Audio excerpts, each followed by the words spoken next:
Welcome back to the Always Reading Book Club. It is your girl Kiki Reader, and we are at the final book of the Marriage Diary series by Erika Wilde. Now, if you haven't listened to the other two books in the series, those links are going to be available down below in the description section. Once you finish those, come and join us as we dive into the final book of the series, which I am going to forewarn you, this is not going to be a long review because the book was only less than 100 pages. But the name of book 3 is called The Capture. We start out from the POV of Dean. He's in his office and he's got some plan for our girl Jillian. So Mac walks in and sees him like grinning, and so of course Mac want to know what's going on. Like, what are you grinning for? And he's like, just the plans, I've got set up for me and Jillian. And so Mac, of course, goes to, trying to bust his balls, basically saying, Jillian's got you wrapped around her finger. And Dean is like, yep, she sure does. Dean says to him, like basically, you wish you had it like this. And Mac is like, listen, I get the type of sex I like with plenty of different women. Like, I'm good. But Dean knows that ever since Mac's divorce, he's kind of kept himself emotionally distant from women. But again, like I had my last rant, you have a Captain Save a Whole complex. And so you brought that on yourself.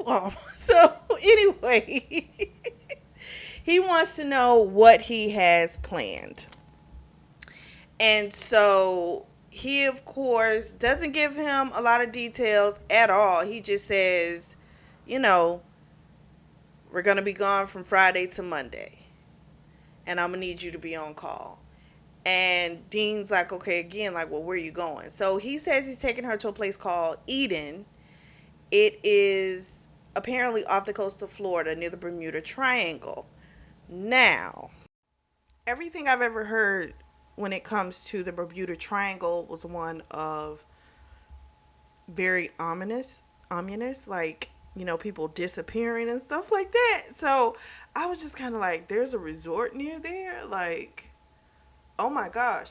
But he found out about this resort because a guy that he does security for, with their company, Noble, does security for, just came back not too long ago with his fiance and was telling him about it a few weeks ago. And so he was thinking about, he wanted to give Jillian her ultimate fantasy. So of course Mac want to know, well, what's the fantasy? And he's like, you don't need to know all of that. And I like that because that is personal. That's her freaky side. Like, yeah, they were at the players club and everything like that, but that doesn't mean that she wants Mac to know the innermost things, right? Because the truth is, they just kind of hunched in a room, basically. Like, they weren't a part of any orgies or anything like that. So I was happy he didn't like divulge anything and kind of kept, that's their own little private kink.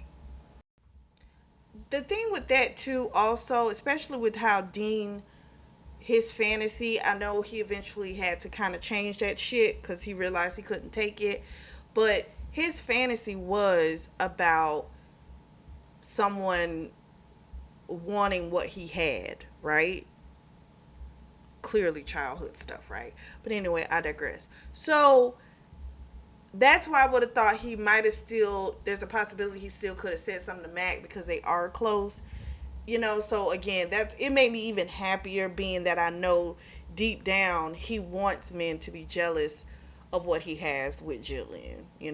So again, that just kind of, it made me happy. I was like, okay, maybe there's a little bit of growth in the freakiness.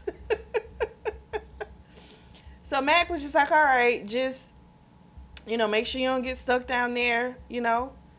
He's like, if I don't hear you by Tuesday, do you want me to send special forces to come and get you? And he just kind of wasn't paying any attention to Mac after that. He was just really excited to be able to give this to Jillian, and excited to indulge himself. So we switched to Jillian. She's working. It's Friday, and I think it's called Bedroom Fantasies, the name of the company, with her friend Stephanie, I think.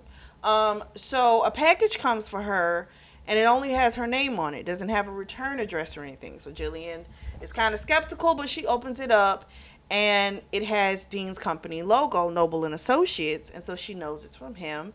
And it says he has a car outside waiting for her, and it's gonna take her to the airport, and the plane's gonna take her to Florida, and from there to her destination. And so clearly this is like a huge surprise for her. She's excited, but at the same time, she's kind of like, he didn't know my work schedule, so, or shall I say, he didn't know what I had like going on work wise. So it's kind of presumptuous of him to just book me for something like this and not check in with me to see if I could even really go, right? But we find out that he actually talked to Stephanie, and let her know about what he was trying to do, and actually asked her, hey, is there anything like important you guys are currently doing that you need her there for? So I like that. I'm like, okay, he did take into consideration, you know, her job, and, that she wasn't abandoning anything.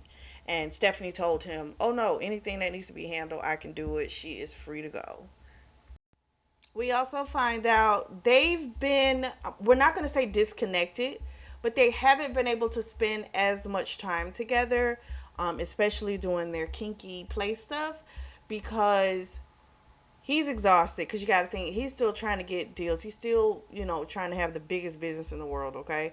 So he still works a lot. And he still has to go out of town. She's working, even though it's part time. So between that and she's still taking care of the house, by the time he comes home, girls, she's exhausted, he's exhausted. So they're kind of exhausted at this point. So she's excited about this getaway because she's like, you know what, I think we need a moment to kind of come back together and reconnect. So for her, this is, absolutely perfect timing. So she goes to the airport. um She has been booked in first class. She gets to Miami. There's a woman there named Jolie, and she's going to take her to the island of Eden. So they wind up taking one of those seaplanes, which does make Jillian a little like, oof. She tries to get more information about this place about the place called Eden, but Jolie just kind of says, it's where fantasies come true. And that's kind of all she says. So when they get close to Bermuda, because before they got on the plane, old girl Jillian was freaking out. And Jolie was like, listen, I've done this a gazillion times. We're good. I'm safe. You're safe. It'll be fine. So then they get right outside of, well, right above, shall we say, Eden. She looks down. It looks absolutely stunning. She is like, oh my gosh, this is absolutely amazing. All this lush vegetation, a castle, like it's just stunning. And so she gets out of the seaplane, and the owner of the place comes out. He greets her, and she still doesn't know what's fully going on. She just knows this is a getaway, but she doesn't know everything that it's going to entail. So then there's another woman there, and she's like, going to take her luggage, and lets her, well, she doesn't have much because she didn't bring anything. It's just, everything she needs actually is going to be provided for her. So the woman's like, just follow me. So she follows her. Um, Take her in the castle, go in this beautiful room, and the woman tells her they're going to be serving dinner in about an hour. She sees some flowers. They look very beautiful, exotic, and the woman says, hopefully you get some wonderful rest. Um, on the flowers, it says the fantasy starts tomorrow. So she's a little disappointed because that means Dean isn't going to spend the first night there with her. But she is super excited to find out what is going to go down tomorrow. It's the next day. She has a beautiful breakfast. There's a knock on the door right at 10 a.m. It's an older woman. The woman says to her, "Your new master requires for you to have like a basically like a spa day." So they wax everything, total pampering for like 3 hours. They get her ready, put on her skirt that has this huge slit that goes all the way up to the thigh. If she moves the wrong way, you can see her cooch. They put on the blouse. It's a white blouse. She's not wearing a bra or panties, and she says that to the ladies, and they're like, "Oh, that's how Master wants you for the auction." So she's like, "Auction?" You know? And they tell her, the pirates come in from the sea, they're going to bid on you. So there's this thrill, but then she is terrified. And the woman sees the look on her face and says, your safe word mercy still applies at any time. And then she's okay because she realizes, okay, Dean has control. But she was panicking a little bit. They bring her up on the podium, and the one guy, what was his name? I think it was something like Hollins. It'll come to me later. I can't remember at this very moment. But this guy bid on her, and the auctioneer was like going once, going twice.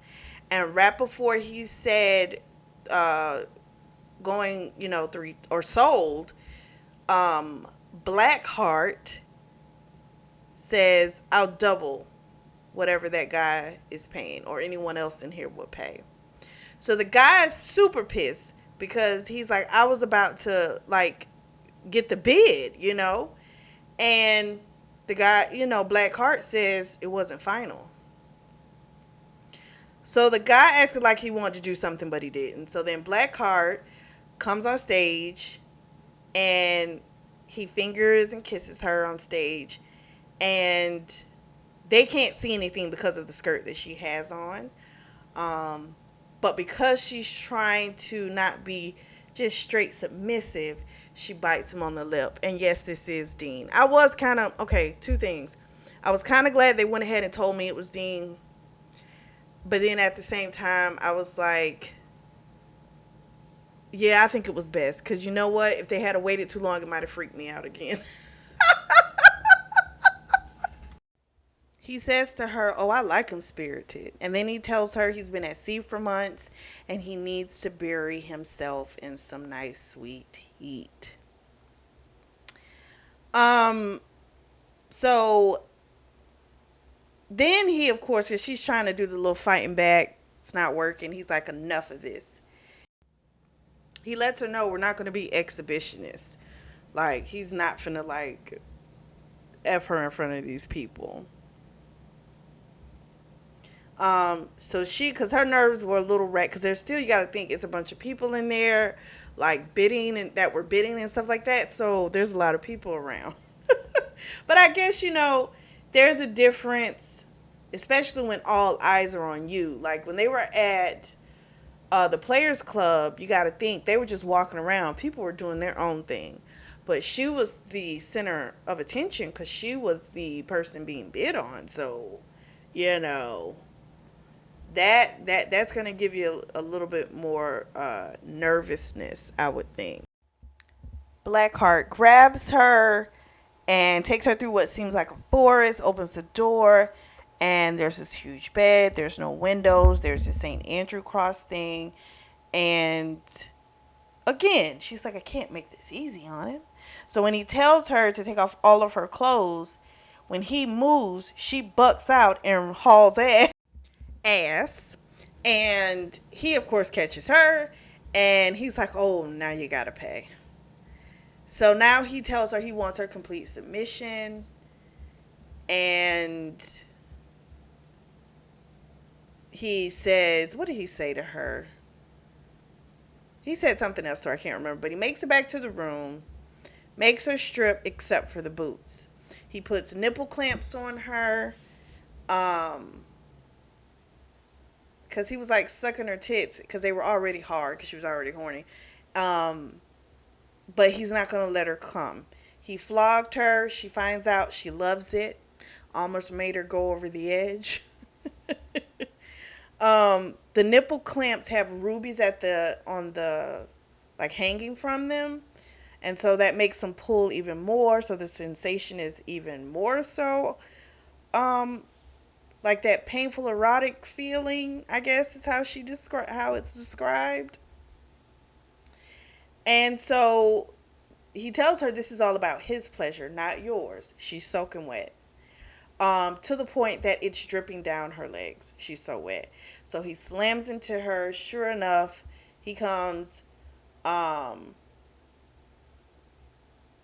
she never came though. He told her, "I'm not gonna let you come," and she didn't come. We switch to Dean's POV. They are in this like old timey copper tub, and they're kind of going in and out of character as they're having conversations. We get some of Dean's thoughts, and he's just really happy that his wife has allowed him to be his full self. And being that he had to suppress this for so long, in all honesty, I mean, 20 years of pent up wanting to do these type of things and not doing them. Do you know how easily a lot of people would have gone and just, satisfied that beast somewhere else, So I think it just shows a real commitment of how much he, really did love this woman and really didn't ever want to hurt her. Um, but I think what also helped him is that he probably felt like those urges could have possibly came from the way he was raised. And I think maybe that helped him suppress them even more so because he was so determined not to become like his father. So I think that kind of helped. I'm not just going to say he just loved her. I'm not. I think it was other stuff at play that kind of helped. Either way, it's great that he didn't, you know, satisfy the beast somewhere else. And all of it was always because it's never that she said she didn't want it. It's always been the assumption on his part that she wouldn't want to do that, you know? So, again, if he had been open from the beginning, the girl would have always been willing to get down and kinky with it, but he never expressed it. And then her at the same time, she sees he's trying not to show this, so she's not trying to pull it out of him until 20 years later. He does let her know this isn't over. Like, we still have the rest of tonight and tomorrow. And I'm just like, oh my gosh, what's tomorrow going to be? So for the night, though, he tells her he's going to feed her. Because there's a feast laid out, but it's only for one person. And I was thinking, like, okay, the whole pirate thing, he's going to make her watch him eat or something. But he's going to feed her. And he says that, basically don't get it twisted. You're still my slave, you know. So, again, they're going in and out of character. And the one thing she doesn't admit, like, we know that she likes the flogging, but she hasn't admitted to him that she likes the flogging. So what he does is there's fruit, there's like lobster and butter, there's all kind of stuff out there. But he takes like the luscious fruit and they get really down and dirty with the fruit. It's infused with amaretto, and so it's even juicier like when he puts it to her mouth to bite into it. He licks it off of her.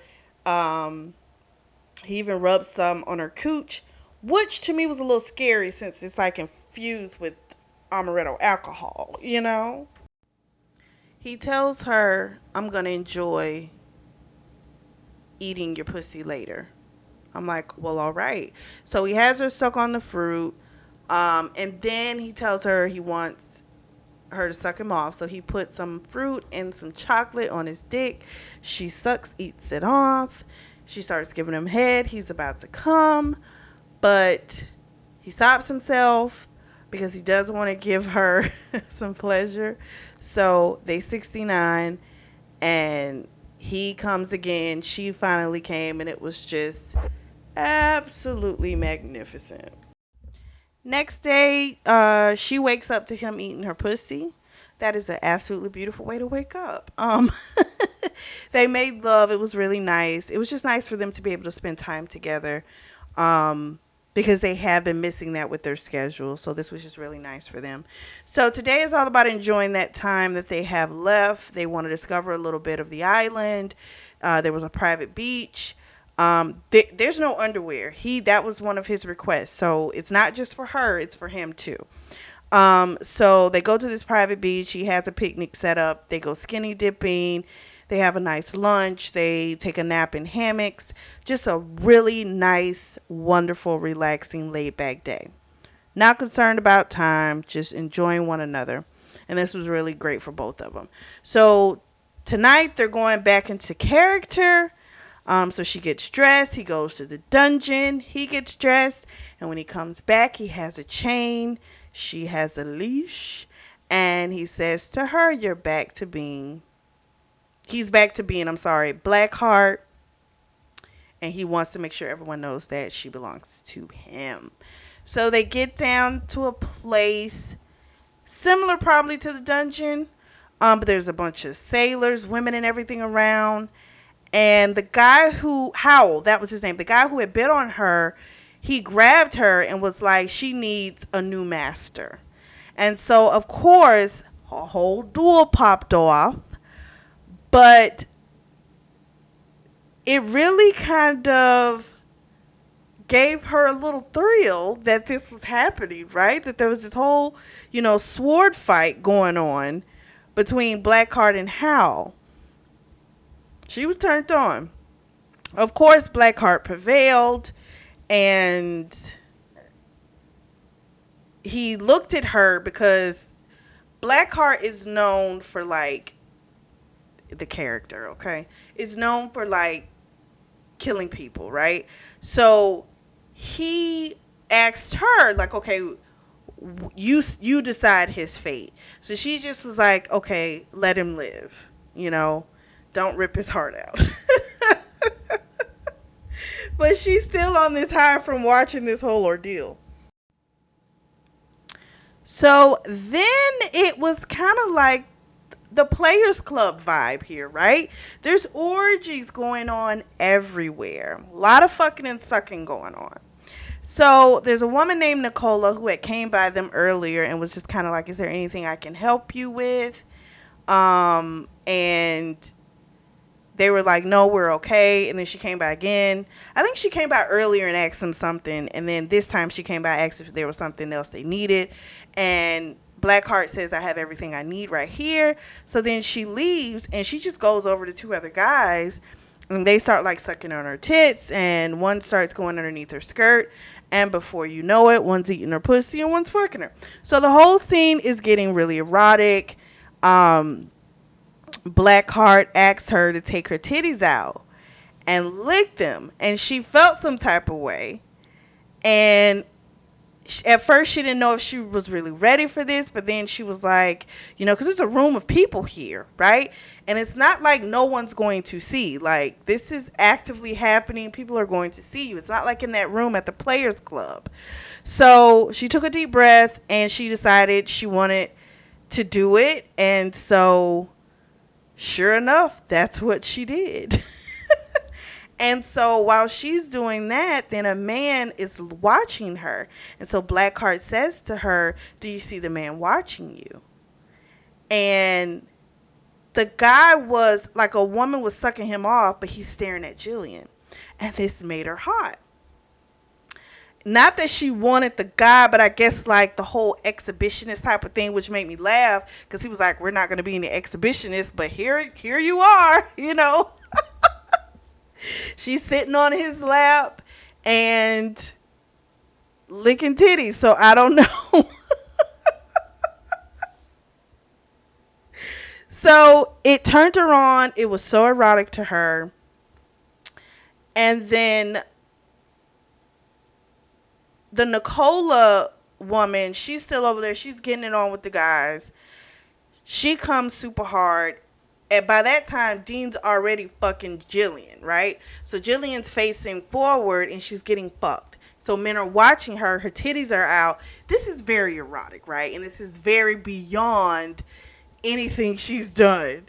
But she was so turned on that when she came, she almost blacked out. And so Dean says to her, he goes back to being Dean, and he's like, I love you, baby girl. The next day, they are on the plane, and Dean is kind of worried that maybe he pushed her too far. And he wanted to talk about it now because he kind of saw how things can fester if you don't deal with them and become, this a worse problem. So he asked her, he's like, last night, was that okay, basically? And she was like, it was amazing. She was like, the island needs to stay on the island, though. She says it was a beautiful experience. It was fun. It was this erotic experience. It was a fantasy. She's like, but I like our real life. She's like, I like our marriage. I like our friendship. That's what I care about. Like, I don't want anybody else. I don't want that's not, it was a fantasy. Like, pretty much what happens in well, what is it? What happens in Vegas stays in Vegas. What happened on Eden, she wants to stay on Eden. So it's not anything she wants to all of a sudden go to the Players Club and be fucking in front of people, So, so that made him happy because he was really afraid that he had pushed her beyond her comfort level. So then she says, however, she pulled out a fantasy from the vase and she got on her knees, pulled out his dick, sucked him off, and then she, wrote and fucked him and told him, welcome to the Mile High Club, because that was his fantasy. And that's how it ended. Okay. I liked it, but because this was so short, this should have just been a duet series. This could have been at the end of the second book, So unfortunately this week, guys, it's a shorter video. So you don't have as many of my rants. But what did you guys think of the story, of the series? I'm sorry. What did you guys think? Let me know. Drop down in the comment section. Also, any ideas you all have, any book recommendations, put those down in the comments as well. I really do appreciate you all putting those down there. It gives me some really great ideas, so I truly appreciate it. If you are in the market for a beautiful notebook or journal, I do have those available, and the links are going to be available down below. Make sure you like and subscribe. Make sure you share. Thank you so much for listening, for all of your support. I really do appreciate it. Thank you so much for tuning in to the Always Reading Book Club.